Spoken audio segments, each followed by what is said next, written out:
Votemos y volvemos para acá porque van a abrir la votación. ¿Ya? Sí. Suspendemos para ahora.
¿Sí? Señora secretaria. Buenos días, ministra. Perdón que estemos tan acelerados, pero estamos en un momento de estrés, alto estrés laboral. Presidenta, antes voy a dar una cuenta. Se recibió un oficio de la Comisión de Agricultura en que manifiestan su preocupación por la demora en la tramitación legislativa de los proyectos de boletín que regula la prevención de incendios forestales y rurales y otras materias que indican, y el que establece un sistema de incentivos para la gestión sostenible de suelos agropecuarios, SIGES. Enseguida, Presidenta, la comisión fue convocada para tratar 2 proyectos de ley. Uno de ellos, el proyecto de ley que reconoce el derecho al cuidado y crea el Sistema Nacional de Apoyos y Cuidados. Proyecto que se encuentra en segundo trámite constitucional y ha sido informado en segundo informe por la Comisión de Familia, Infancia y Adolescencia, y respecto del cual a la Comisión de Hacienda corresponde pronunciarse sobre las normas de su competencia. Le damos la palabra a la señora ministra. Ministra, muy buenos días, subsecretaria, el equipo. Muchas gracias, presidenta. Buenos días al senador también. Nos encontramos aquí junto a la subsecretaria y a todo el equipo, como ya se ha señalado, y tenemos una presentación respecto del proyecto de ley que reconoce el derecho al cuidado y crea el Sistema Nacional de Apoyos y Cuidados que tiene que analizar esta comisión. ¿Lo va a pasar a Elena? Tenemos también algunas minutas de algunos temas que además han sido trabajados previamente con los asesores, así que Mara se los va a compartir a los senadores para que las puedan también tener a la mano. Por supuesto, nuestra voluntad está siempre, como ha sido en toda la tramitación del proyecto, en que podamos tener una tramitación dialogada y poder ir respondiendo y abordando las distintas preocupaciones. Primero, respecto del contexto general que hace necesario el sistema de cuidado. La senadora, ¿cómo está? Tenemos algunos antecedentes generales que caracterizan la crisis de los cuidados que estamos atravesando, que ha sido un trabajo que sostiene, históricamente, la vida, que ha sido cargado fundamentalmente sobre las mujeres, pero además hoy día, a propósito de cambios sociodemográficos, de las transformaciones también en el mercado laboral, caracterizamos que estamos viviendo ante una crisis de los cuidados, que se hizo más patente durante la pandemia especialmente, donde, por ejemplo, la participación laboral de las mujeres retrocedió lo que había sido los avances de los últimos 10 años. Ya se ha recuperado, pero da cuenta de esta relación directa entre los cuidados y la posibilidad de trabajar, particularmente de las mujeres. Entonces, el contexto general es que tenemos un cambio sociodemográfico acelerado con un envejecimiento poblacional que se estima por parte del INE que al año, que al año 2050 más de un tercio de la población va a tener edades mayores de 60 años, y ese es uno de los factores que aumenta la carga de cuidado y que también, para que no aumente tanto, también nos tensiona a tener políticas en términos preventivos y de promoción de la autonomía. Luego tenemos también unas tasas importantes de dependencia en el país. 9,8% de la población mayor de 18 años, por ejemplo, según la última ENDIDE, encuesta de discapacidad, tiene algún grado de dependencia. Y cuando hablamos de quienes realizan estas labores de cuidado, la última encuesta nacional de uso del tiempo nos da cuenta de que el 85% de quienes destinan 8 horas diarias o más a trabajos de cuidado no remunerados son mujeres, y que en términos generales, si vemos los promedios, las mujeres dedican diariamente 2 horas 10 minutos más a los trabajos domésticos y de cuidados no remunerados que los hombres.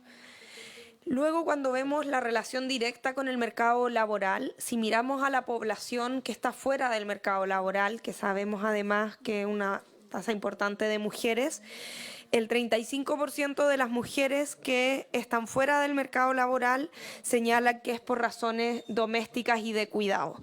Y cuando miramos a la población masculina que está fuera del mercado laboral, solo el 3,7% de los hombres que declaran que no trabajan por las mismas razones.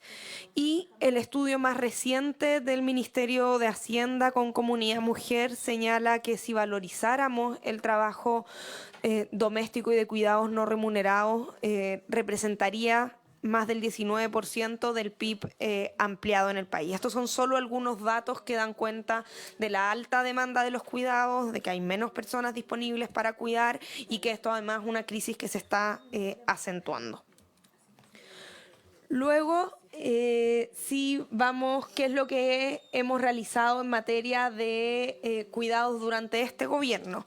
Que asume esta tarea como una cuestión prioritaria. Por supuesto, no parte de cero. Aquí hay políticas asociadas a los cuidados que tienen varias décadas. O sea, la propia creación de Senama, de Senadis, en materia de niñez Chile Crece Contigo, y algunos programas de cuidado especialmente relevantes como la Red Local de Apoyos y Cuidados, pero partimos de un diagnóstico de que esto tenía una hiperfragmentación, de que hay problemas de cobertura, pero además que hay particularmente poca atención a la persona cuidadora. Por supuesto, también hay todavía problemas que abordar respecto de la persona que requiere cuidados, pero especialmente respecto de quien cuida es donde la política pública ha estado más ausente. Entonces, durante nuestro gobierno hemos avanzado, por un lado, en avances programáticos. Se identificaron en un primer término 53 programas de apoyos y cuidados dispersos en distintas instituciones del Estado, y acá solo estamos hablando del gobierno central. Si vamos a mirar a los municipios, además vemos que al menos 315 municipios tienen programas de cuidados de distinto tipo, de distintos objetivos, de distinto nivel de cobertura. Y se avanzó hacia un orden y una articulación de esto, primero con la creación de una línea presupuestaria en la Subsecretaría de Servicios Sociales, que es el programa 08, y luego con aumento principalmente en la cobertura del programa Red Local de Apoyos y Cuidados. El detalle de eso está también en una de las minutas que les compartimos, que es un programa que tiene más de una década. Ya los dos gobiernos previos a nosotros lo habían implementado, lo habían valorado, pero tenía muy poquita cobertura, estaba solo en 90 comunas y llegaba a poquito más de 5.000 hogares, y ya este año 2025 estamos llegando a 215 comunas y más de 37.000 hogares. También los programas de Senadis han sido fortalecidos, y especialmente un énfasis en el aumento, que fue un aumento gradual en 3 años del per cápita para las residencias de personas adultas en residencias, con discapacidad en residencia. También aumentos importantes en la cobertura de programas de Senama, centros diurnos comunitarios, establecimientos de larga estadía, por mencionar algunos, y la creación del programa Centros Comunitarios de Cuidados, que ya existen 50 inaugurados en el país, y seguimos trabajando en la meta de llegar el 2026 a 100. Eso por el ámbito programático. En términos de reconocimiento, que uno dice, por supuesto, no es suficiente, pero ha sido un primer paso relevante. El 2022 se creó la credencial de persona cuidadora, que es un módulo del Registro Social de Hogares, y a la fecha ya hay 233.000 personas cuidadoras identificadas, que son personas que cuidan de manera no remunerada a personas con dependencia moderada o severa. Esas son el universo de las personas que pueden obtener su credencial. Por supuesto, hay otro tipo de cuidados, pero específicamente la credencial está para ellas, que ya pueden hacer uso del derecho a atención preferente en algunos servicios públicos, de beneficios en la red de empresas Chile Cuida, y también es necesaria para el acceso a los programas de cuidados del Estado. Dictamos una política nacional de apoyos y cuidados y un plan nacional que tiene compromisos de 12 ministerios, más de 100 medidas de 14 ministerios, perdón. Y bueno, esto es por iniciativa, por supuesto, de nuestro gobierno, pero esperamos que se institucionalicen con este proyecto de ley. Y se presentó el proyecto de ley. Muchas gracias.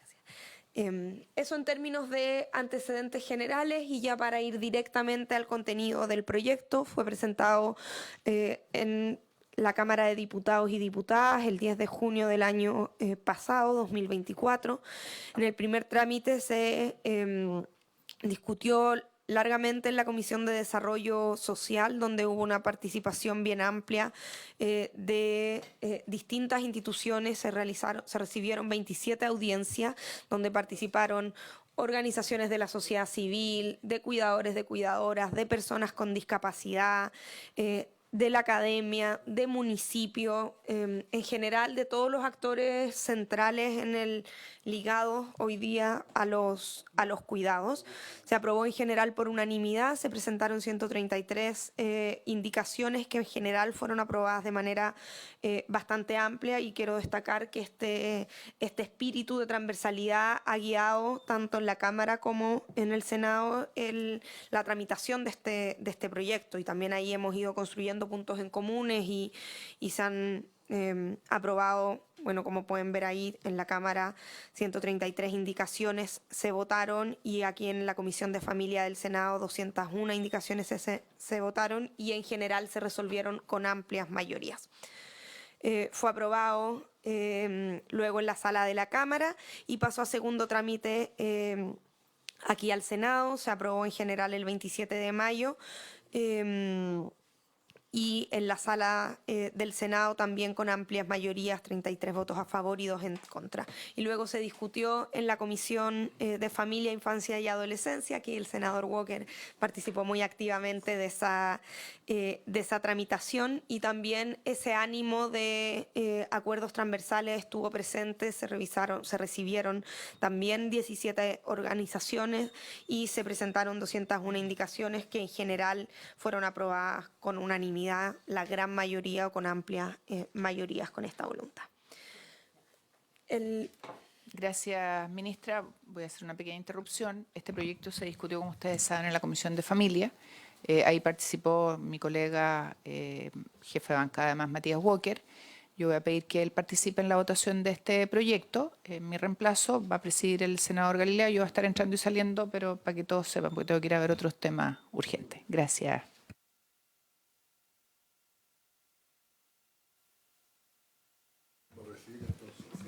¿Sigo? Sigo entonces, presidente. Y el proyecto, ¿qué es lo que hace? Dos cosas: reconoce el derecho al cuidado y crea el Sistema Nacional de Apoyos y Cuidados. El derecho al cuidado, si es que lo reconocemos aquí legalmente, no vamos a ser el primero, pero sí uno de los primeros países del mundo que lo tiene reconocido con rango legal. Muy recientemente, en el nivel interamericano, la Corte Interamericana de Derechos Humanos ha emitido una respuesta, una opinión consultiva que reconoce el derecho al cuidado como un derecho autónomo y en sus 3 dimensiones: el derecho a cuidar, a ser cuidado y al autocuidado. Esto fue recogido y, de hecho, la definición que venía aprobada desde la Cámara de Diputados y Diputadas fue mejorada en la tramitación en la Comisión de Familia del Senado, justamente, entre otras cosas, recibiendo comentarios de los senadores y senadoras, pero también adaptándose a este pronunciamiento. Luego crea el Sistema Nacional de Apoyos y Cuidados, que tiene por finalidad promover la autonomía, la autovalencia y la vida independiente. Y pongo un énfasis importante ahí porque queremos que el proyecto no tenga una visión asistencialista, y esto ha sido levantado tanto desde el mundo, desde las personas cuidadoras como desde las personas con discapacidad y las personas mayores. Prevenir la dependencia, y eso también es muy relevante, sobre todo en este contexto de envejecimiento poblacional, en términos de autonomía, pero también en términos del costo económico que significan altos grados de dependencia, y proveer apoyos y cuidado. Y con ese objeto, el proyecto de ley regula la oferta programática, tiene una dimensión y establece la necesidad de planificar y coordinar la oferta, y aquí no me detuve tanto en el diagnóstico, pero yo creo que una de las cosas que más se repite en el diagnóstico de todos quienes participaron, tanto en el debate prelegislativo, donde hubo, por ejemplo, diálogos de cuidado a lo largo de todo el país, donde participaron más de 12.500 personas, como en el debate legislativo con todas las organizaciones que se recibieron es la poca articulación y alta fragmentación de la oferta pública de programas de cuidado. No es que esta fuese una preocupación completamente ausente para el Estado, por supuesto aquí hay necesidades que se vienen cubriendo en menor o mayor medida desde hace varios gobiernos y en esto había una continuidad, pero hay mucha fragmentación y eso produce muchas duplicidades y también mucha falta de llegada allí donde se lo necesita. Entonces, la necesidad de coordinar la oferta, articularla y también planificar conforme a lo que viene en términos prospectivos respecto, por ejemplo, a los cambios sociodemográficos es relevante. Regula que se tiene que avanzar gradual y progresivamente en esta oferta. Regula la supervisión de los programas y servicios de apoyos y cuidados y esto es algo que también se mejoró particularmente en la Comisión de Familia de la Cámara porque una observación que también, una crítica que se le hizo a la versión inicial del proyecto que nosotros atendemos es que la supervisión no estaba más que recogía como un concepto, pero que no tenía la suficiente fortaleza institucional para ser efectiva, y la evaluación de los programas y servicios de apoyos y cuidado. Luego, el fomento y la formación, fomentar la inversión pública y privada, pero también fomentar la formación en servicios de apoyos y cuidados de las personas cuidadoras y en términos generales a la sociedad, porque queremos avanzar hacia una corresponsabilidad social y una corresponsabilidad de género, donde por supuesto no es suficiente una normativa, sino que hay un cambio más general y de paradigma que se tiene que producir. Y entre eso, los fines del sistema son promover la corresponsabilidad social y de género, promover el reconocimiento social del trabajo de las personas cuidadoras no remuneradas, la protección de todos los titulares del sistema, que voy a especificar en la siguiente lámina, y medidas para evitar la dependencia y promover la autonomía y la autovalencia. Los titulares del sistema, y aquí los titulares son bien amplios, pero nos parece relevante contemplarlo sin perjuicio de que el sistema tiene una perspectiva gradual y esto tendrá que ir avanzando también conforme lo tomen también los siguientes gobiernos, pero el sistema considera como titulares a las personas con discapacidad, a las personas mayores, a niños, niñas y adolescentes, a personas con dependencia y a personas cuidadoras remuneradas y no remuneradas. Todos estos titulares ocupan distintos lugares y hay ámbitos que tienen mayor regulación. Por ejemplo, las personas cuidadoras remuneradas tienen toda la protección del Código del Trabajo y si bien aquí hay algunas cuestiones que se señalan y se especifican, no requieren seguramente el mismo nivel de regulación y protección que las cuidadoras no remuneradas, que no estaban ni están protegidas en ninguna dimensión del ordenamiento jurídico. En el caso de niños, niñas y adolescentes, esto se tiene que articular con otras políticas públicas como el sistema de garantías y protección de la niñez y la adolescencia. Y así cada uno de los titulares tiene sus necesidades específicas, pero el proyecto de ley es un paraguas también que permite articular la política pública en su conjunto respecto de esto. El proyecto regula también una gobernanza del sistema que tiene 3 niveles, un nivel político, un nivel ejecutivo y un nivel participativo. El nivel político está conducido por el Ministerio de Desarrollo Social y Familia y por el Comité Interministerial de Desarrollo Social, Familia y Cuidados. Aquí quisimos adoptar también con la mirada de no sobrecargar la institucionalidad ni crear institucionalidades paralelas, utilizar la estructura que ya existe en el Ministerio, que es el Comité Interministerial de Desarrollo Social y Familia, y la lógica que se aplica en el sistema de garantías de la niñez, que el Comité Interministerial de Desarrollo Social y Familia, cuando se convoca para abordar temas de niñez, se denomina Comité de Desarrollo Social, Familia y Niñez e incorpora los ministerios pertinentes para ello. Aquí, bajo la misma lógica, estamos señalando que el Comité Interministerial será de Desarrollo Social, Familia y Cuidados cuando se reúna para abordar los temas de cuidado y ahí se complementa con los ministerios pertinentes para ello. En el nivel ejecutivo, en el Ministerio de Desarrollo Social hay una Secretaría de Apoyo y Cuidado que va a tener la principal labor en términos de planificación de las labores del sistema, de coordinación de la oferta, de mirada proyectiva, y un comité regional de apoyos y cuidados. Y aquí hay una dimensión que también se discutió bastante y se perfeccionó durante la tramitación, y aquí es importante reconocer que hay ciertas tensiones de cómo podemos articular, pero esta no es propio del sistema de cuidados, sino en general cómo la protección social se articula entre el rol del Ministerio de Desarrollo Social, del Gobierno Central y los lineamientos generales, el rol que cumplen los municipios, que son centrales en general y especialmente en los programas de cuidado, y los gobiernos regionales que tienen facultades para desarrollar, implementar programas propios de cuidado, y por lo tanto eso es algo que está siendo relativamente nuevo. Por lo tanto, ahí tenemos una necesidad de articulación, porque como decía, los municipios, ya nos pasaba que 315 municipios tienen programas de cuidado que a veces son en paralelo a los del ministerio y no están articulados.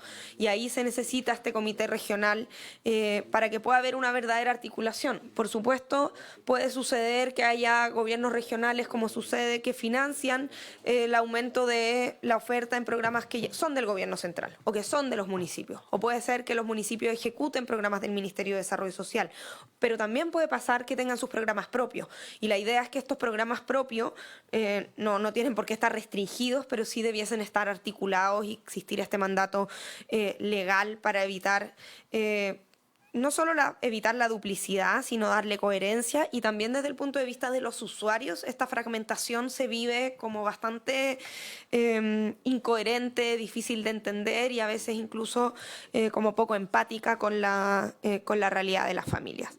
Y en el nivel participativo, el Consejo de la Sociedad Civil para los Apoyos y los Cuidados y el Consejo Regional de la Sociedad Civil para los Apoyos y los Cuidados. Y en general, el Consejo Nacional está constituido por... esto se deja al reglamento, pero se contemplan que lo integren personas de los consejos consultivos que ya existen, como de la discapacidad, de personas mayores, y ahí donde falta, por supuesto, tiene que integrarse. La oferta programática del sistema, ¿cómo la regula el proyecto de ley? El proyecto de ley regula que la oferta principal, y esto incide directamente en el informe financiero, es lo que hoy día se conoce como la Red Local de Apoyos y Cuidados, que es un acompañamiento a las personas con dependencia y sus personas cuidadoras en sus domicilios.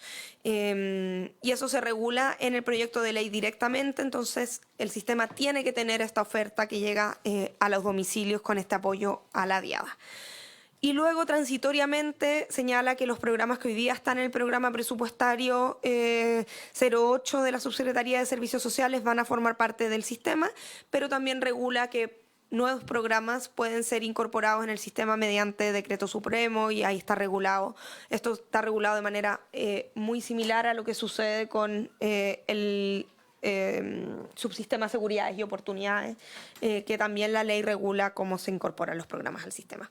Eso un resumen, un barrido muy general del contenido del proyecto, y para ir directamente a lo que establece el informe financiero y los efectos sobre el presupuesto fiscal. Son dos componentes, es un total considerado en régimen de alrededor de 69.000 millones de pesos, que uno de sus componentes está en la institucionalidad, que como ven es bastante liviana. Aquí no quisimos, y se evaluaron por supuesto distintas opciones, no quisimos crear un nuevo servicio ni una gran estructura muy pesada, sino que nos basamos también en las capacidades que ya existen en el Ministerio de Desarrollo Social, y por lo tanto la institucionalidad es una secretaría ejecutiva. Si puedes pasar a la siguiente, Elena. Es la Secretaría Ejecutiva de Apoyos y Cuidados. Es también el sistema de gestión de la información, que es central, es bien técnico, pero es central para tener una buena gestión del sistema, y es un instrumento de evaluación y valoración de la dependencia. La Secretaría tiene en el primer año, bueno, como bastante obvio, un gasto un poco mayor de 668 millones y en régimen de 568 millones de pesos. El sistema de gestión de la información, el primer año para su instalación y creación 260 millones y para su mantención 62 millones. Y el instrumento de evaluación y valoración de la dependencia, aquí quiero detenerme un poco porque hoy día existe, por supuesto, distintos instrumentos, pero parte de lo que vemos es que existe una dispersión. Nosotros, para poder, por ejemplo, ejemplo, determinar quiénes son personas cuidadoras y en qué hogares hay personas con dependencia, utilizamos distintos instrumentos, todos válidos, todos como bien justificados con lo que ello significa, pero hay cierta dispersión. Tenemos el Registro Nacional de Discapacidad, tenemos la información que nos da el propio programa de la Red Local de Apoyos y Cuidados, tenemos la información que nos da el programa de apoyo a las personas postradas del Ministerio de Salud, tenemos la información que viene de la educación especial. Por lo tanto, se hace necesario tener un instrumento de evaluación y valoración de la dependencia que lo tendrá que desarrollar el Ministerio de Salud, y el primer año tiene un costo de 146 millones y en régimen de 115 millones. Ese es el componente de institucionalidad, que entonces el primer año tiene un efecto fiscal de 1.000 millones de pesos y en régimen de 746. Bueno, ahí están los detalles de la Secretaría, dependiente de la Subsecretaría de Evaluación Social, y considera un secretario ejecutivo y un equipo de 12 personas. Las funciones, esto está detallado en una de las minutas donde están todas las funciones que se le entregan a la Secretaría, pero que son principalmente de planificación, coordinación y supervisión del sistema, actuar como contraparte técnica en la elaboración y actualización de programas, velar por la integración, coherencia y actualización de los programas, solicitar, registrar y monitorear información sobre los programas, planes y políticas.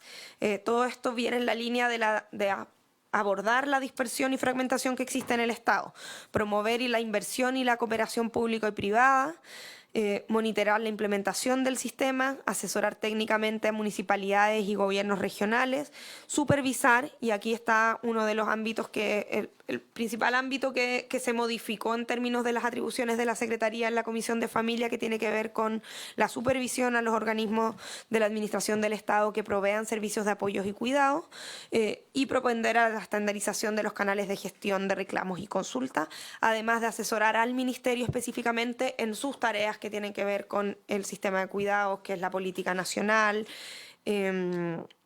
el informe de solicitud coordinada de asignación de recursos presupuestarios. Esto es bien relevante en términos de la articulación del sistema. Obviamente lo presupuestario es fundamental y por lo tanto a partir de esta ley, algo que ha pasado pero que tiene que mejorarse es que el presupuesto anualmente para programas de cuidados tiene que estar fundado en una solicitud coordinada, que también es algo similar a lo que está sucediendo con el subsistema de seguridades y oportunidades y a lo que está empezando a suceder con niñez a partir de la ley de garantía. Un poco cómo resolver estas dificultades de coordinación de distintos sectores sin crear un aparataje nuevo, pero sí obligar a esta coordinación.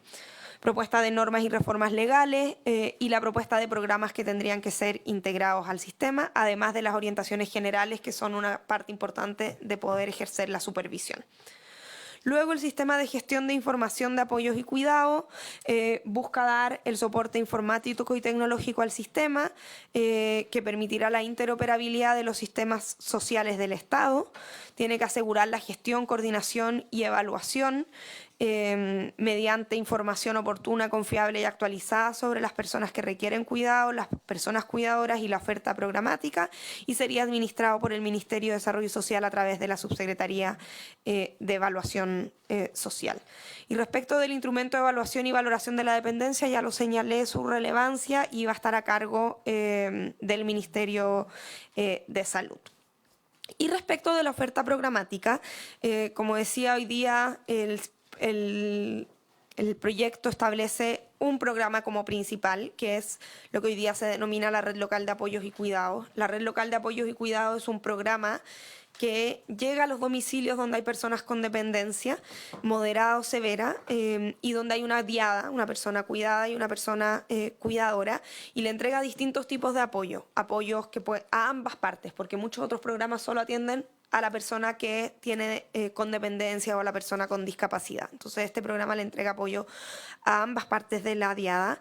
La subsecretaria, ahí si tuvieran dudas, podría responder y profundizar en esto, pero son servicios especializados, puede ser kinesiología, puede ser apoyo psicoemocional, puede ser, esto es un programa del Ministerio de Desarrollo Social ejecutado por los municipios, entonces también tiene cosas bien específicas, a veces muy locales, a veces son adaptaciones, por ejemplo, en términos de la accesibilidad de los hogares. Una interrupción, presidente, que esto es lo más caro del proyecto, así que por lo mismo creo que es importante atenderlo. ¿Cómo opera eso en la práctica en los municipios? ¿Lo aterrizan a través de los CEFAM? ¿Son los centros de salud? ¿O hay un monitor que manda el del Ministerio de Desarrollo Social al municipio que lo contrata? ¿Cuál es la lógica? ¿En todos los lugares es distinto? ¿En todos los lugares es uniformado? Para entender cómo está operando hoy día eso. Es un informado, presidente, la subsecretaria puede detallar esto. Es un programa del ministerio que ejecutan los municipios. Puede subse. Por su intermedio, presidente, muchas gracias por la pregunta. Lo que se instala a partir del programa de red local de apoyos y cuidados, lo primero es generar un diagnóstico a nivel municipal de cuál es la demanda y el tipo de necesidades que se tienen de cuidados, sobre todo en el caso de dependencia severa. Esto es conocer cuál es la cantidad de población, qué tipos de apoyos reciben desde el servicio de salud, desde las ayudas sociales y eventualmente de algunas otras coordinaciones que se pudiesen desarrollar en el municipio. Además, en coordinación con el Ministerio de Desarrollo Social se construye una nómina que entrega cuál es la distribución territorial de las personas con dependencia severa y sus respectivas cuidadoras. Y lo primero que se hace es un plan diagnóstico a partir de una visita en donde se determina la sobrecarga del cuidador, las necesidades de servicios especializados que van desde habilitación de la vivienda, equipamiento para el cuidado y además servicios de atención que pueden ir como terapia ocupacional, psicológica, kinesiológica o también de acompañamiento. Además, se adiciona un componente que se llama asistente de cuidado o de relevo, que es una persona especializada que lo que hace es reemplazar a la persona cuidadora familiar para que la persona cuidadora familiar pueda ver de vuelta tiempo para ella y cuida a la persona que requiere cuidado. Esto se produce a partir de la instalación de la mesa local de cuidados, en la cual se concentra con el servicio de salud, los departamentos de salud de cada uno de los municipios y los servicios de asistencia social, porque la perspectiva que se instala es sociosanitaria. De esta manera, cada hogar, ¿qué es lo que recibe? Por un lado, un plan diagnóstico detallado de cuáles son sus requerimientos y el progreso que debiese tener, de tal forma que después de la intervención, la persona cuidadora reduzca su sobrecarga, genere redes de apoyo y la persona que recibe cuidado vea disminuido su deterioro a partir de este acompañamiento. Entonces, tiene una intersección muy concreta entre los servicios de salud y los servicios de sociosanitarios que nosotros le entregamos. Y adicionalmente se configura la mesa de apoyo local para hacer la estimación del gasto que realiza cada municipio, de las coordinaciones intersectoriales, pero también de los requerimientos específicos de las familias. Muy en síntesis, para una fotografía final. Una familia que participa en la red local de apoyo y cuidados recibe equipamiento que van desde pañales, habilitación de la vivienda, servicios especializados con profesionales que complementan las atenciones de salud y además este apoyo del asistente de cuidado que releva a la persona cuidadora. Los resultados en los últimos 10 años de este programa son fabulosos, no solamente por la adhesión que han tenido, sino por la demanda que existe a lo largo de todo Chile de ampliar las coberturas. Como bien señalaba la ministra, nosotros hasta hace un par de años estábamos en cerca de 90 comunas con una cobertura del orden de las 3.000 familias. Imagínense que comunas como Puente Alto, Maipú, Concepción, Puerto Montt, cuya demanda supera los 3.000 casos, la cobertura máxima de este programa era de 71 y a la velocidad de expansión que tenía este programa era probablemente en unos 10 años que se podía implementar. Lo que hemos hecho nosotros, y a la luz también de lo que se plantea en este proyecto de ley, es ampliar las coberturas, ya lo hemos ido avanzando con una valoración muy positiva, principalmente es las autoridades locales, por ejemplo, en el caso de Puerto Montt o en el caso de Puente Alto o de Maipú, hemos ido avanzando, por ejemplo, a coberturas que ya están del orden de cerca de los 500 casos y con el resguardo de esto se podría avanzar hacia la universalización de la atención de personas con dependencia severa del registro social de hogares. Y en términos técnicos, ya con esto cierro, las evaluaciones que hemos tenido de reducción de sobrecarga y de suspensión del deterioro de las personas con dependencia es súper positiva. Hay evaluaciones sustantivas, además de la reorganización a nivel municipal que aumenta la eficiencia y la efectividad de la atención a las personas con dependencia severa, y esto va acompañado además de los soportes informáticos de entrega, certeza para evitar duplicidad de entrega de pañales o de habilitación que a veces carecen de sentido por las necesidades específicas de cada uno de los hogares. Sí, presidente, solamente quizás para profundizar en este aspecto del tema, usted dice, ¿hoy día están en 90 comunas o ya crecieron? Sí. Presidente, por su intermedio, nosotros hemos tenido una expansión, estamos 90, este año vamos a llegar a 215, pero requerimos en el fondo este soporte presupuestario para poder llegar a todo Chile. La unidad de implementación es a nivel comunal. Comunas. Comuna. Y, es que yo, a ver, yo algo he conversado con alcaldes y con personas que tienen, esto es una demanda muy sentida y es una necesidad. Y, mi duda está en la magnitud. Si ustedes tienen clarificado, tienen la magnitud del esfuerzo que se tiene que hacer, porque yo creo que acá hay una demanda, una cantidad de brecha por cubrir, y cuando usted habla de que estamos avanzando hacia la universalización, yo digo eso, o sea, y si tienen cuantificado lo que podría significar la universalización de este sistema en términos de recursos, para entenderlo, porque creo que es relevante entender hasta dónde se podría potencialmente avanzar y cuánto sale eso, y de dónde sale esa plata. Porque hoy día, ¿y con qué criterio hoy día se están tomando las definiciones o se han tomado las definiciones? Usted me habla de Maipú, Puente Alto, Puerto Montt, me mencionó.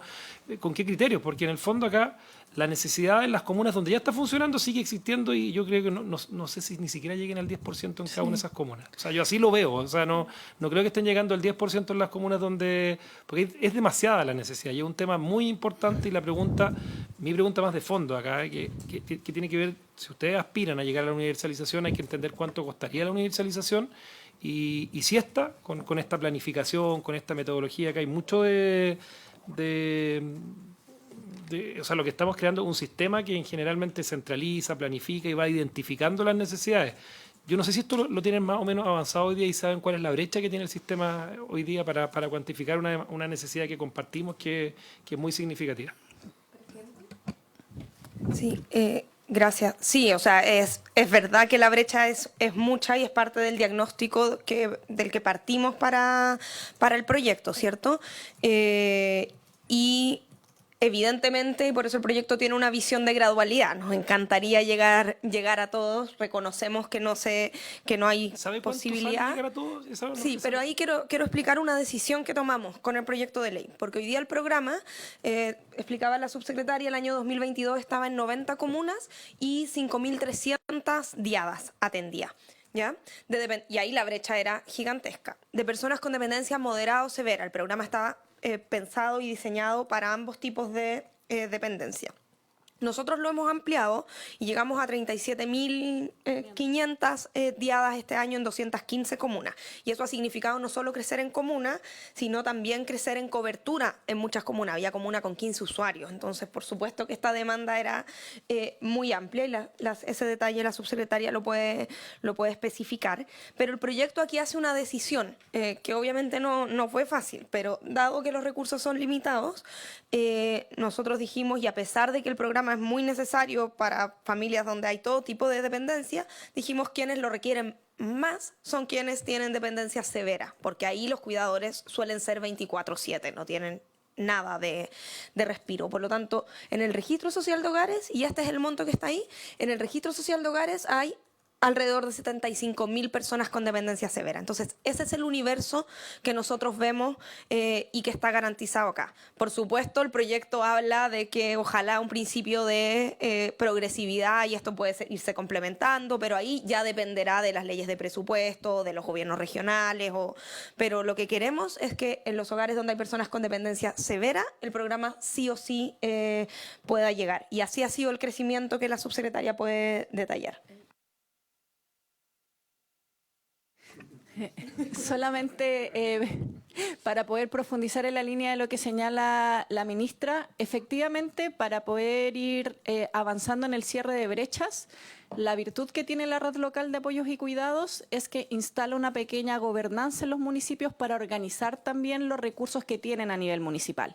¿Qué es lo que nos pasaba cuando nosotros visitamos algunos hogares? Muchos nos decían, solo me entregan pañales, me llegan pañales de la MUNI, me llegan pañales del consultorio, me llegan pañales de las fundaciones, pero yo necesito algo más de esto y necesito que organicen un plan diagnóstico. Entonces, se necesita poder avanzar con esta instalación que tiene diferentes dificultades. Por un lado, implica llegar a las zonas rurales, donde a veces inclusive los equipos profesionales están mucho más distantes, y en otras comunas grandes como las que yo he mencionado, llegar a coberturas súper grandes, que también implica un desafío a nivel local. Entonces, como bien señalaba la ministra, el punto de partida es cubrir con quienes, en función de la necesidad asociada a la dependencia, tienen más requerimientos, que son las personas con dependencia severa, y que es la recomendación además de todas las instituciones y la demanda que hemos tenido nosotros en los diálogos también ciudadanos, porque es donde más sobrecarga se produce para las personas cuidadoras cuando están las personas con dependencia severa sin realizar ninguna función de manera autovalente.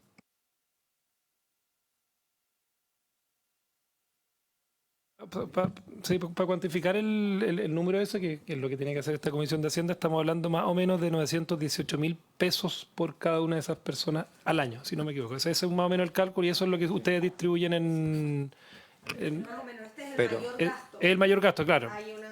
Hay un componente pues. administrativo. No, pero cuando uno hace un promedio, es un promedio con una variabilidad gigante, me imagino, Eso es lo que quiero entender. porque va a depender si una persona está en una residencia o no, por ejemplo. Que eso es un costo completamente distinto a si simplemente es una atención eso no me domiciliaria calzo, de sí. kinesiólogo. O que vaya Entonces solamente, es una variación gigante. No sé si puede explicar un poco eso. Sí, podemos abordar eso. Dos cosas que creo que son importantes. Nosotros estamos pensando en esta cobertura de personas que están en sus viviendas, en sus hogares, no personas y tampoco estamos pensando en un subsidio para reemplazar el costo de una residencia, ¿no?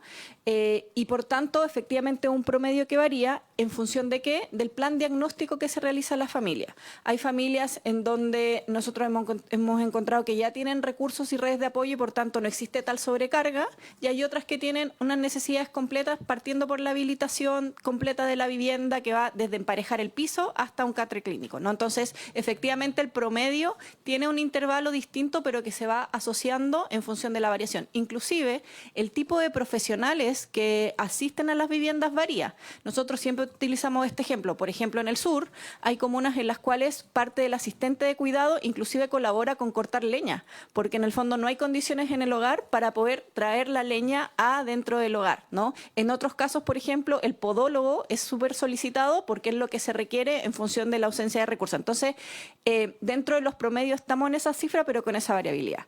Y solamente para reforzar cómo se eligen las comunas, ¿no? Efectivamente, como el avance era paulatino de poquitas comunas, se generó un sistema de clasificación y ordenamiento de las comunas súper efectivo, que ordena desde las siguientes variables. Primero, miden por distribución de vulnerabilidad de las comunas, cuáles son las comunas más vulnerables socioeconómicamente, cuál es la mayor concentración que existe de personas con dependencia severa, y posteriormente la mayor concentración de hogares con sobrecarga. Entonces, no es que nosotros seleccionemos arbitrariamente el conjunto de comunas, sino más bien se construye a partir de un algoritmo que fija las características poblacionales específicamente asociadas a la distribución y a la dependencia que tienen en cada uno de sus territorios. En el contexto sociodemográfico actual que tenemos, esto sin duda es una demanda creciente, pero al menos con la red local nosotros vamos a poder construir además este primer soporte en cada uno de los municipios de nuestro país, que es una demanda muy extendida a lo largo de todo Chile. A nosotros con la ministra nos pasó muchísimo cuando llegamos, recibíamos muchísimos oficios de múltiples alcaldes solicitándonos la red local, porque es en el fondo esta instalación de la capacidad operativa mínima con servicios concretos para que podamos asistir a las personas con dependencia severa y sus personas cuidadoras.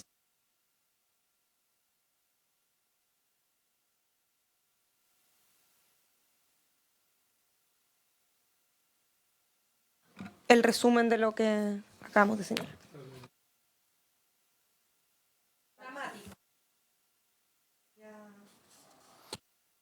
Ya, gracias, ministra y subsecretaria. No sé si senador Walker, usted que participó en la tramitación en la comisión, quiere agregar algo. Presidente, le agradezco mucho la oportunidad de saludar a la ministra, a la subsecretaria, a todo el equipo. Estuvimos meses trabajando en este proyecto, y yo quiero destacar que todas las normas de este proyecto de ley que establece un nuevo Sistema Nacional de Apoyo y Cuidados se aprobaron por unanimidad prácticamente.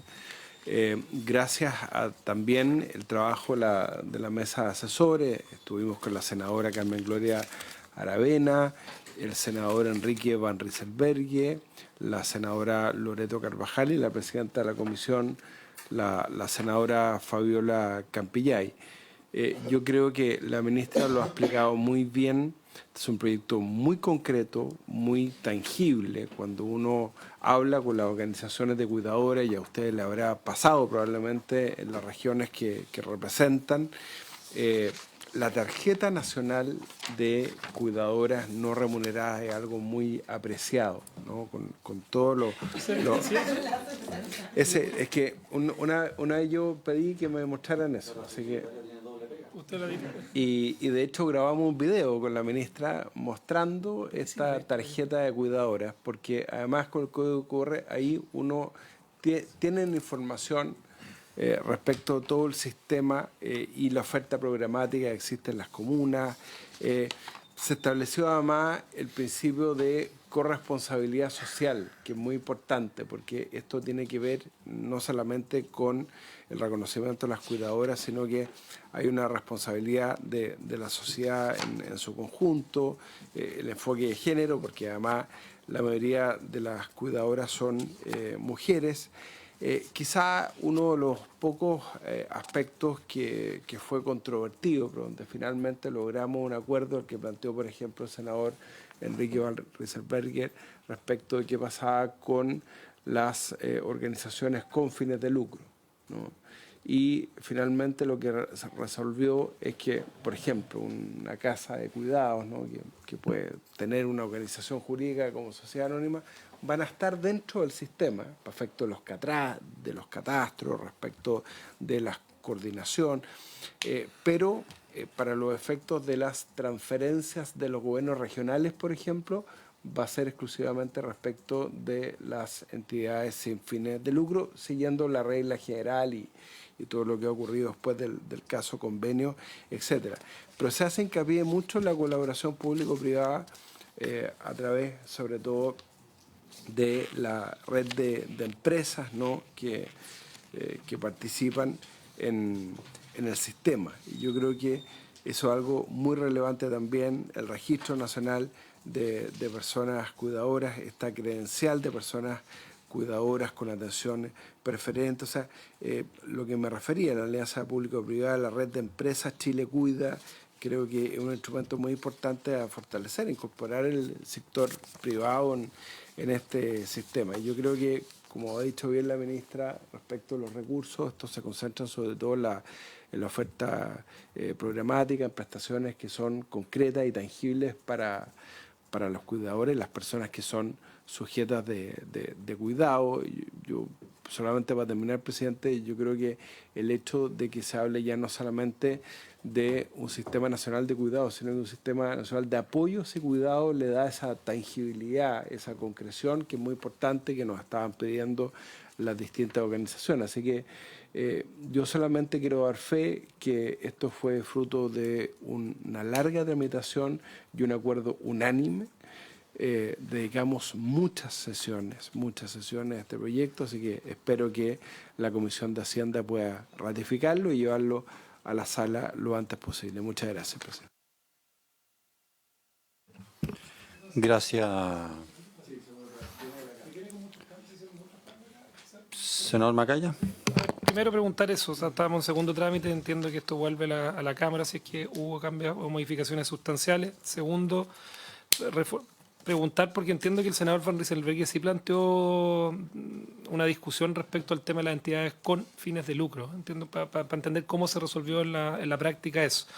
Tercero, a mí me gustaría, antes de votarlo en la sala, que yo me imagino que lo tienen, porque acá se están creando comisiones, entender cuál es la oferta programática, si ustedes la tienen sintetizada, o sea, ojalá lo más ordenada posible, porque acá muchas veces uno hace el esfuerzo 3 veces en un municipio, los servicios de salud, cuando no dependen necesariamente de los municipios de la atención primaria. Hay muchos casos y comunas importantes que están en esa situación, otros que lo hacen directamente ustedes o otros ministerios. O sea, buscar, porque creo que la labor más importante de la entidad que se crea acá, o de la institucionalidad que se crea, que hay burocracia, yo la encuentro compleja, estos comités interministeriales que no siempre funcionan. No es tan fácil poner a conversar ministerios que están en su día a día. yo creo que como puntapié inicial de esto es clave, y me imagino que lo tienen, pero que por lo menos los legisladores, antes de votarlo favorablemente, yo tengo disposición favorable a votarlo de esa manera, pero es tener claro de qué punto inicial partimos, a partir de dónde nos estamos parando para poder organizar de mejor manera esta institucionalidad. Y si se puede tener esa identificación de esas 74.000 personas, ¿de qué manera entran esas 74.000 personas? ¿Quién las identifica? Entiendo que está por el registro social de hogares o por la condición de discapacidad. Me imagino que cada una de esas consideraciones son importantes para entender a lo que estamos, del problema que nos estamos ocupando, que es un problema complejo y que también creo que es súper importante también cuando esto lo manejan alcaldes o directamente está relacionado con alcaldes o con políticos, ver el grado de discrecionalidad con el cual se maneja, o sea, porque y con qué criterios las personas están entrando y que sean lo más objetivo posible para entender, porque como queda mucha gente fuera y como está quedando mucha gente fuera, entender por qué razones personas que ingresan, las personas que quedan afuera, saber por qué no están ingresando. También es útil porque son muchos recursos y las necesidades son gigantescas. Así que en ese énfasis más o menos, pero yo tengo obviamente disposición favorable si estamos hablando de un problema de esta magnitud. Me gustaría que vayamos absolviendo inmediatamente las preguntas. Sí. Primero, respecto de algunas preguntas que quedaban pendientes. La credencial, como decía, ya la tienen 233.000 personas, es bastante. ¿Y a qué da acceso hoy? Da acceso a atención preferente en algunos servicios públicos, en 10 servicios con quienes tenemos convenio, y con la ley sería una cuestión obligatoria. Esto es bien relevante, sobre todo porque no se visibiliza tanto, pero para las cuidadoras la falta de tiempo, además de la pobreza económica, la pobreza de tiempo es algo que caracteriza mucho las demandas, entonces se ha estado implementando, o sea, obviamente una persona mayor, una persona con discapacidad, como que estamos un poco más acostumbrados a darle en la preferencia, pero una persona cuidadora no tiene ninguna como característica física, pero quizás tuvo que dejar a alguien solo en la casa. Entonces, eso es la atención preferente. Y lo otro es la red de empresas Chile Cuida, que son empresas, ya son 49, esperamos que sean muchas más, que reconocen la credencial y se comprometen y entregan beneficios y descuentos y atención preferente. Estamos empresas nacionales, Cruz Verde, Lipigas, están entregando descuento a las personas cuidadoras y tenemos casos más regionales, locales, ya sea asociados con los cuidados, por ejemplo, transporte de personas con movilidad reducida o empresa, tuvimos, no sé, en La Unión, una empresa pequeña de ayudas técnicas, a otro tipo de cuestiones, la red de salas de cine, Teatro a 1000, hay 49 empresas hoy día, ojalá sean muchas más. Y además hoy día es un requisito para, por ejemplo, participar de los centros comunitarios de cuidado. Bueno, y de la red local y de los programas de cuidados del ministerio. Tenemos que avanzar hacia allá. Respecto de la institucionalidad y los comités interministeriales, yo comparto, creo que es uno de los principales desafíos la dificultad de articularse. Pero en general, cuando uno pone los recursos, eso es lo que mayormente promueve Entonces, que los ministerios, los servicios no puedan planificar por su cuenta programas de cuidado, sino que tiene que estar coordinado por el comité, obliga, creemos, a esa coordinación, o al menos no siempre funciona perfecto, pero al menos es la experiencia que hay, que funciona mejor con los sistemas que tenemos en el ministerio. Chile Crece Contigo, Seguridades y Oportunidades, que son los sistemas, los subsistemas del sistema de protección social, funcionan así. Y respecto de los cambios que se han realizado, tenemos un detalle, no sé si se los podemos dar por escrito, pero se realizaron bastantes cambios, pero bastante en la línea de algunos que son más técnicos de redacción y otras que son preocupaciones que surgieron, que nosotros creemos que no van a hacer grandes diferencias con la Cámara, porque además el nivel de participación que hubo de organizaciones, de academia, de distintos actores fue alta y en general están respaldados. Por ejemplo, un cambio que es bien emblemático, que nos llamaron la atención durante la tramitación y nosotros asumimos la importancia de distinguir bien entre autonomía y autovalencia, porque una cosa es no ser dependiente funcional y otra cosa es perder la autonomía. Y por ejemplo, ahí hay ciertas cuestiones de concepto que que se ajustaron. Otra cuestión que se incorporó en la Comisión de Familias fue reconocer expresamente la función familiar y no solo social que cumple el cuidado no remunerado. Se reguló de mejor manera los apoyos, sobre todo porque desde el mundo de la discapacidad no siempre lo que se requiere son cuidados, sino apoyos, y basta con el apoyo para poder desarrollar la autonomía. Se incorporó un principio de reconocimiento de las familias, el principio de vida independiente. Por lo tanto, hay cambios de ese tipo que se introdujeron y otras cuestiones que son mejoras y robustecimientos de la redacción del Sistema Nacional de Apoyos y Cuidados, de los objetivos del sistema, y quizás lo más sustantivo está la regulación de la supervisión, que era muy genérica en cómo nosotros formulamos el proyecto y cómo salió de la Cámara, pero creo que va a ser muy bien recibido en la Cámara porque salió de la Cámara con esa observación y con también el compromiso de poder abordar con mayor detalle eso en el segundo trámite. Entonces, eso respecto de los cambios. Respecto de la oferta, esto parte antes de presentar el proyecto de ley, hubo como 2 años de trabajo, un comité interministerial y los diálogos. Hay un informe que se los podemos hacer llegar, muy detallado, que ahí dirigió la subsecretaria Gallegos. Eso es la oferta que hoy día está en el sistema, pero el informe que analiza los 53 programas que se identificaron y además todo el trabajo que se hizo con los municipios es un informe que les podemos compartir a la comisión. Es bastante detallado porque es parte del diagnóstico.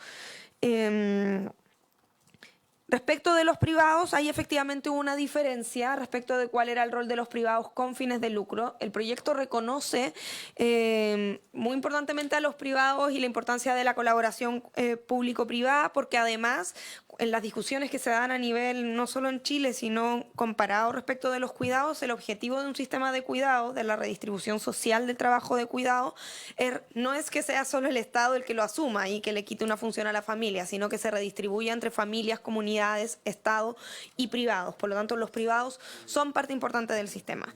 Pero la discusión que se dio, y ahí nosotros tuvimos una posición que es la que se mantuvo, es que cuando hablamos de recursos públicos, o sea, que hay programas como, por ejemplo, la red local que la implementan los municipios, pero hay otros programas que lo implementan privados y nosotros trabajamos en el ministerio permanentemente, tanto en el ámbito de cuidados como en otros ámbitos, con organizaciones de la sociedad civil, que con fundaciones, Senama trabaja con Fundación Las Rosas, con otras fundaciones, la subsecretaría con el Hogar de Cristo, o sea, reconocemos que hay organizaciones privadas que cumplen un rol importante y que pueden cumplirlo en la ejecución de la oferta del sistema, pero que cuando van a ejecutar recursos públicos tienen que ser sin fines de lucro. ¿Puede haber otro tipo de roles? Sí, obvio que es importante también coordinarse con la oferta privada con fines de lucros, que también brinda servicios de cuidado. Entonces, esa distinción es finalmente la que quedó regulada y es lo que señalaba y detallaba el senador Walker en la Comisión de Familia, porque esa tensión se resolvió finalmente de esa manera. Están dentro del sistema. Están dentro del sistema, pero solo privados sin fines de lucro pueden recibir recursos del sistema, que no es una innovación, porque es como funciona hoy día. Pero si una clínica, por ejemplo, si una clínica, bueno, la mutual podría ser, porque la mutual no tiene fines de lucro, pero si una clínica da una oferta mayor o mejor, más económica para el sistema y que atiende a los 10.000 personas que tienen una enfermedad crónica específica, no puede participar por el solo hecho de tener fines de lucro. Participa del sistema Pero y puede vamos a votar y participar. seguimos, vamos a votar mejor. Sí, se suspende la sesión 2 minutos.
Recording stop. Recording in progress.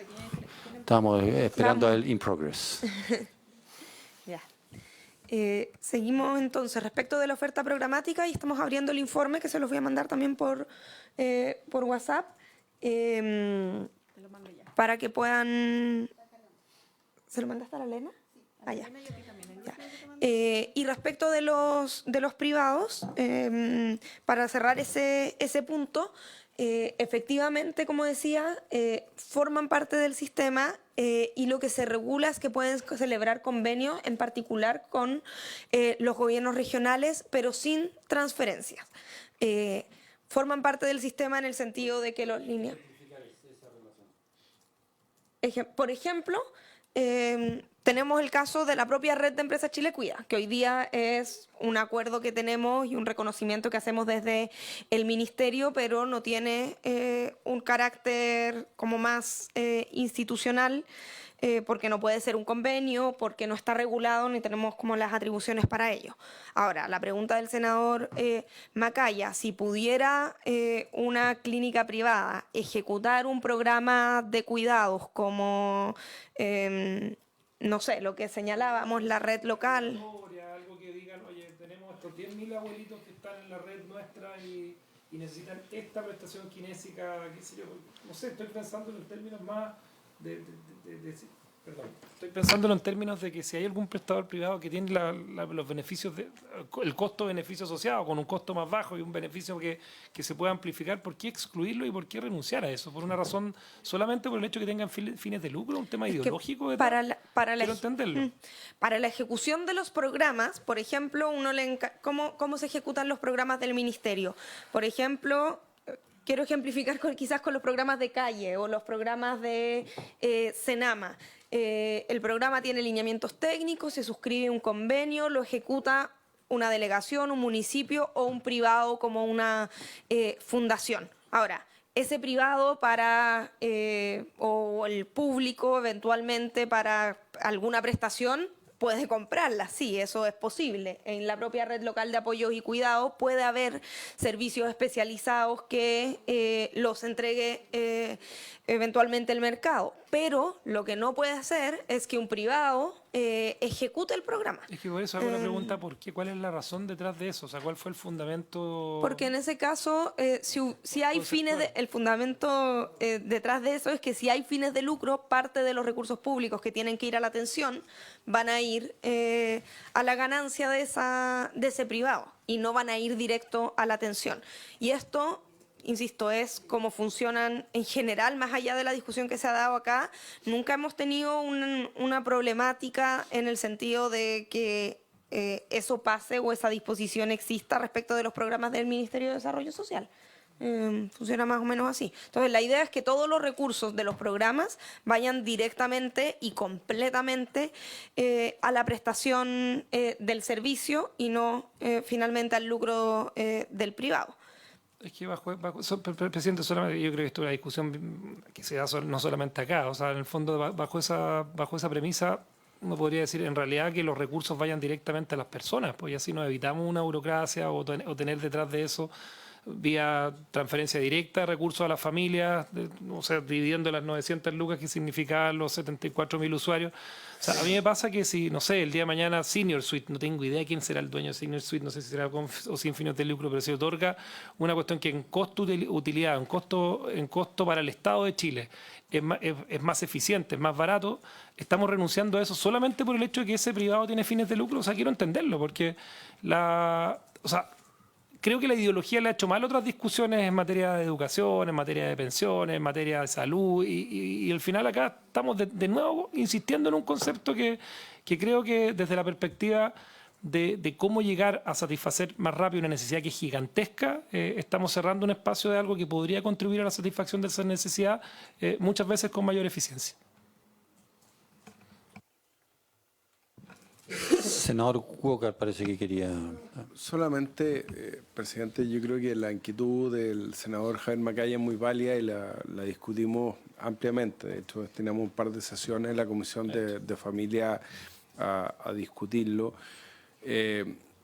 yo creo que lo que tiene que ver con salud propiamente tal se resuelve con los lineamientos generales y las políticas que hoy día tiene el Ministerio de Salud, que permite hacer convenios con clínicas, por ejemplo. Ahora, o sea, hay distintas situaciones. Por ejemplo, la clínica alemana hoy día no es una sociedad anónima con fines de lucro, es una sociedad benefactora que reinvierte todo su excedente en mejorar su infraestructura y hay distintos... Pero acá se siguió la regla general, o sea, no quisimos innovar respecto a la regla general. Efectivamente, el señor Macaya traía el ejemplo de la ley de inclusión. Ahí se resolvió, los privados pueden recibir subvenciones a través de fundaciones o corporaciones sin perjuicio de la remuneración que puedan recibir los directivos con valor de mercado, los arriendos, infraestructura. Pero creo que no tiene sentido innovar respecto a la regla general en esta ley que crea el Sistema Nacional de Apoyo y Cuidado específica, ¿no? La idea es que, por ejemplo, el Senior Suite, por ejemplo, que lo puede hacer muy bien, puede crear una fundación perfectamente para los efectos de hacer convenios con el Ministerio de Desarrollo Social, convenios con el Estado y recibir un aporte para que cumplan con la finalidad. Si acá la idea es que no puedan repartirse dividendos con recursos públicos en un tema que los recursos se han acotado. Esa fue la definición de la comisión. Obviamente la Comisión de Hacienda tiene todo el derecho de preguntarlo porque, como digo, el senador Van Rieselberghe lo planteó y finalmente yo creo que quedamos todos muy tranquilos con la definición que se adoptó. Gracias, presidente. Gracias, senador. Yo en esto, no nos vamos a alargar en pero yo creo que en este tipo de cosas naturalmente se produce que los servicios los da o directamente el Estado o instituciones sin fines de lucro. El Hogar de Cristo, qué sé yo, y otras muchas, no sé cómo se llama, el hogar, la Fundación La Rosa, y suma y sigue. En general la Iglesia Evangélica también tiene cualquier cantidad de organizaciones que ayudan en estas cosas. Pero yo tiendo a encontrar que dejar cerrada una puerta que eventualmente puede ser útil, porque aunque tenga alguien fines de lucro, logra dar el servicio a un mejor precio que una institución sin fines de lucro, no le encuentro sentido a dejar cerrada de antemano una puerta, si es que las bases de licitación y todo están bien hechas. Creo que no aporta mayormente.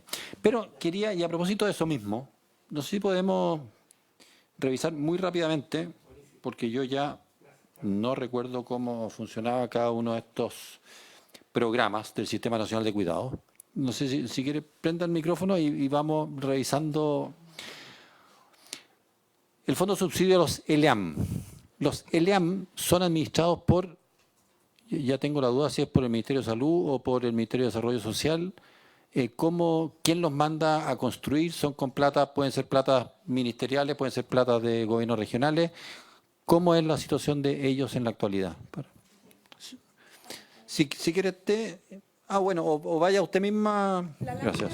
Eso, presidente, por su intermedio, creo que es como más ordenador. A ver, cuando nosotros hicimos si pueden dejar la que estaba antes, la del informe, por favor.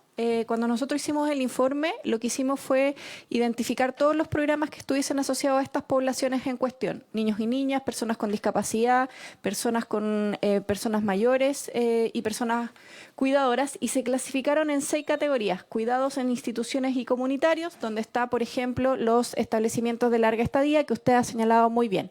Hay 2 tipos de vía de financiamiento de cobertura de larga estadía, cuya institución conductora es el Servicio Nacional de Discapacidad. ¿Por qué no te vas en la lámina que creo que es más... La 8 de la PPT. Página... Ya, voy a partir por mientras. Está el Fondo de Subsidio del IAM Y también el IAM son instituciones de larga estadía que son administrados por el Servicio Nacional del Adulto Mayor. La construcción del edificio puede venir por diferentes vías, pero la administración de cada uno está asociado con el Servicio Nacional de las Personas Mayores y también en el fondo con la resolución que fija el Ministerio de Salud. Entonces hay una aprobación de la resolución del decreto sanitario por parte del Ministerio de Salud y la administración del Servicio Nacional del Adulto Mayor.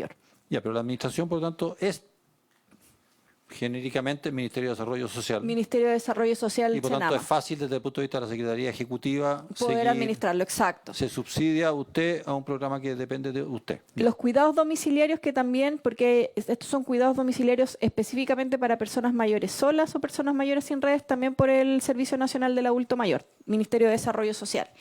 Las residencias comunitarias y los condominios de viviendas tuteladas y los centros... Espera. En los cuidados domiciliarios, ¿ese es personal que corre a través de los municipios siempre o Son- también hay personal directo? No, también hay desde el Servicio Nacional del Adulto Mayor que se contratan equipos que van y se dirigen a las viviendas en coordinación con los municipios también. Y excepcionalmente hay fundaciones. Y algunas fundaciones también siempre Ya, sin pero no fines es de lucro. enteramente a través de municipios. No es enteramente a través de municipios, ¿ya? Después, los condominios de vivienda tuteladas, la construcción de los condominios los hace el MIMBU, la administración de los condominios de vivienda tuteladas, el servicio del adulto mayor, a través de un ejecutor que pueden ser o los municipios o en algunos casos también son las fundaciones. Después los centros diurnos, que son o centros días para personas mayores, es también... Espérate. Residencias comunitarias y condominios de vivienda tutelada corren la misma lógica, sí. Ok. Centros diurnos. Los centros diurnos, los centros día son espacios o conocidos como CEDIAM también Sí. del Servicio Nacional del Adulto Mayor, administrados a través de municipios principalmente. Las residencias para personas... El principalmente tiene asterisco que puede ser usted Pueden también en directo o también algunos puede ser casos, instituciones especialistas. Así es, tal cual. Pero principalmente son los municipios. En el caso de las residencias para personas en situación de discapacidad, son instituciones o centros de cuidado de larga estadía como los ELIAM, pero para personas con discapacidad, y en este caso son implementados por fundaciones o organizaciones sin fines de lucro, ¿ya? Cuando estamos hablando de discapacidad, ahí es discapacidad física o también puede intelectual. ser psíquica. Sí, también. De todas las diversas discapacidades que requieren cuidados de larga estadía por personas que no tienen redes o están abandonadas. En el tránsito de la vida independiente O corresponde... sea, los psiquiátricos antiguos, ya no sé si hoy día... En este caso no, en Está- este caso no, son centros son centros de cuidado de larga estadía que, por ejemplo, están orientados a personas con alguna discapacidad motora o alguna discapacidad intelectual, pero no reemplazan los psiquiátricos. Eso es la línea absoluta que va De salud. De salud, sí. Tránsito a la vía independiente, ¿ya? Esta es una de las demandas más sentidas, al igual que ayudas técnicas por las personas con discapacidad. Es más, el sistema se llama sistema de apoyos porque los apoyos están dirigidos a las personas con discapacidad y lo que tiene son programas ejecutados por el Servicio Nacional de Discapacidad, SENADIS, y lo que hacen es apoyo a las personas con discapacidad para propiciar su autonomía, que concretamente es también una persona que pueda acompañar a una persona con discapacidad en su vivienda para que puedan vivir de manera independiente, principalmente para personas solas, y estos también se están ejecutando a través colectivo vía los municipios o directamente desde SENADIS. En el caso de las ayudas técnicas, son todo tipo de ayudas técnicas, sillas de ruedas, muletas, hay ya un catálogo ordenado también, que se le entregan a las personas directamente en función del requerimiento de ayudas técnicas y a lo largo de toda su vida. Y el estipendio es una pequeña ayuda económica que se entrega a las personas cuidadoras del orden de los 32.000 pesos como un apoyo económico directo a aquellas personas que cuidan a personas con dependencia severa, que son identificadas por el Ministerio de Salud, pero que este beneficio es entregado por el Ministerio de Desarrollo Social. En síntesis, son programas dirigidos para personas mayores con vía SENAMA, vía Servicio Nacional de Discapacidad y vía la Subsecretaría de Servicios Sociales. Ya, solo para repetir cosas que preguntaron el senador Macaya fundamentalmente. Todo el costo que está estimado de 69.000 millones de pesos, que tiene un costo de administración de 700 y fracción, es decir, un 1, algo por ciento es administración, lo demás va enteramente a a oferta programática. En el informe que yo tengo financiero aquí dice que el gasto incremental, o sea, esto que usted está hablando, se definirá en las respectivas leyes de presupuesto del sector público. Es que aquí están los otros informes financieros. Entonces, la verdad es que sí, pero de todas maneras, en realidad esto no está diciendo, esto es una estimación de cuánto va a costar. Bueno, si esa es la estimación, O sea, la apruebemos sí. y votémosla, pero la verdad es que No, si quería solo aclarar el punto. Entonces, un 1,5 va a gastos de administración del sistema, que es la Secretaría Ejecutiva, con los 12 personas que van a ayudar, ¿no es cierto? El acceso a la oferta programática, que lo preguntó el señor Macaya, entiendo que tiene criterios absolutamente objetivos. Es así, porque eso es re importante, que las viviendas tuteladas, que esto no terminen en la mamá del alcalde o en el abuelo del secretario municipal, porque no cuesta nada que eso llegue a ocurrir. Así que en eso tiene que haber una... Sí.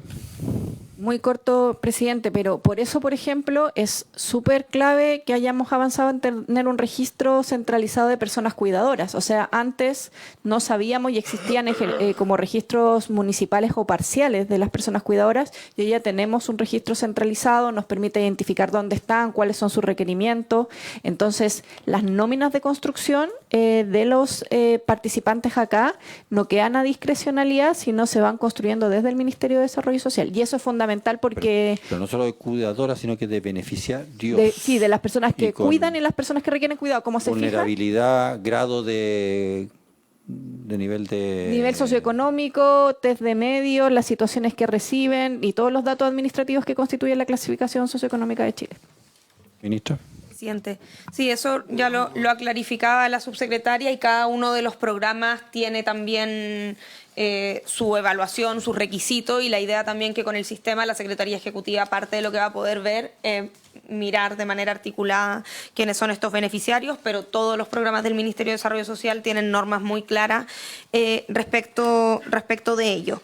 Y respecto de los informes financieros, hay más de un informe financiero, pero en verdad principalmente es el primero, que es el que tiene la... ¿Puedes ir a la última lámina?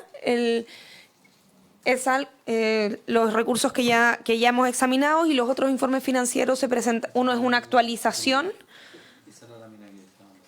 Sí. Sí. La otra son una actualización, y lo otro es con unas indicaciones que no implicaron más gasto. Pero ese es, en resumen, el informe financiero, el actualizado el 2025. Y como digo, ahí está enfocada la oferta, el resto está en las leyes de presupuesto, y esto puede crecer más, pero ahí sí... Y esto ya está considerado en la ley de presupuesto que estamos discutiendo hoy. No, esto no.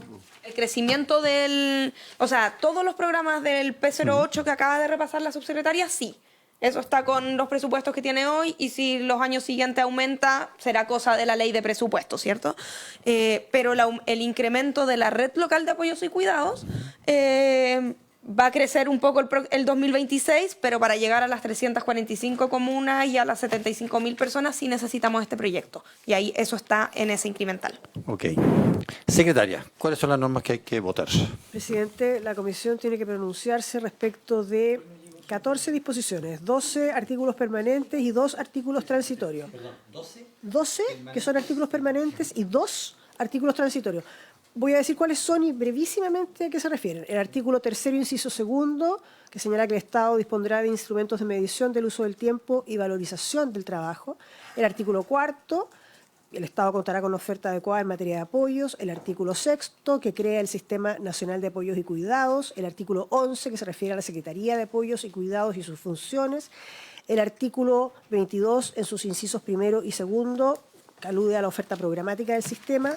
El artículo 23, inciso 1, relativo al programa de acompañamiento para las personas con dependencia severa. El artículo 30, inciso final, que se refiere al mecanismo para determinar la situación de dependencia. El artículo 33, que se refiere al sistema de gestión de información de apoyos y cuidados. El artículo 34, inciso 5, que se refiere al sistema informático incorporado al sistema de gestión de información y apoyos de cuidados. El artículo 38, incisos 1, 3 y 5, sobre el Registro Nacional de Prestadores. El artículo 39, incisos 1, 4 y 5, se refiere a multas. por incumplimientos. El artículo 42, inciso primero y tercero, se refiere al Registro Nacional de Personas Cuidadoras. Y 2 artículos transitorios, que son el artículo primero sobre vigencias y el artículo 8º, que es la norma tipo sobre gasto fiscal. Muy bien, le sugiero a los senadores votar todas estas normas en conjunto. ¿Estamos de acuerdo? Yo obviamente voy a votar favorablemente, presidente, pero voy a revisar el tema de la posibilidad de presentar una indicación respecto a la discusión que se generó con el tema de fines de lucro o no. O sea, eso es algo que Entiendo que para presentar la indicación tendría que haberse presentado una- o que no haya unanimidad. ¿Que es correcto? Sí, porque ¿Sí? hay Sí. un segundo informe de la Comisión de Familia, por lo tanto, pasa- para lo que pasa es que presentar acá se está indicaciones en la excluyendo sala requiere específicamente. unanimidad. Van Rieselberghe haya presentado. Sí, eso quiero ver. Van Rieselberghe puede haber. Yo creo que Van Rieselberghe la presentó. Entonces no quiere. ¿Cómo? Pero Enrique dejó voto. Sí, estaba pensando en eso. La casa que tiene que ser. familia. Pero yo creo que se puede renovar una de familia. A mí me da la impresión de que hay una en familia respecto a este tema. Sí, claro. No, él puede renovar la indicación. Sí, así lo vamos a hacer. No, si no quiero generar. Ok, tomamos Entonces, votación, secretaria. Se someten a votaciones las disposiciones de competencia de la Comisión de Hacienda. Senador Walker. A favor. Senador Macaya. A favor. Senador Insulza. A favor. Presidente. A favor. Quedarían entonces aprobadas por la unanimidad de los miembros presentes las disposiciones de competencia de la Comisión y despachado el proyecto, presidente. Muy bien. Se aprueba entonces el proyecto en la Comisión de Hacienda. Estaban incluidas las dos, había dos transitorias. Esta noche entera la discusión de fines de lucro no. Estoy convencida más que con fines de lucro funcionan mejor. Pero son mejor. Yo vengo, Tienen mejores incentivos. vengo saliendo de una elección. Senadores, Asegurar que en este país no exista absolutamente nada que no sea con fines de senadores, un minutito, senador Insulza, un minuto de atención. Teníamos previsto ver lo que se llama el proyecto de ley Balmes, Derechos de Autor en Obras de Arte. ¿Prorrogamos esta sesión o no están dadas las condiciones? Ya. Entonces, habiendo llegado la hora de terminar la sesión, esta se levanta. Muchas gracias.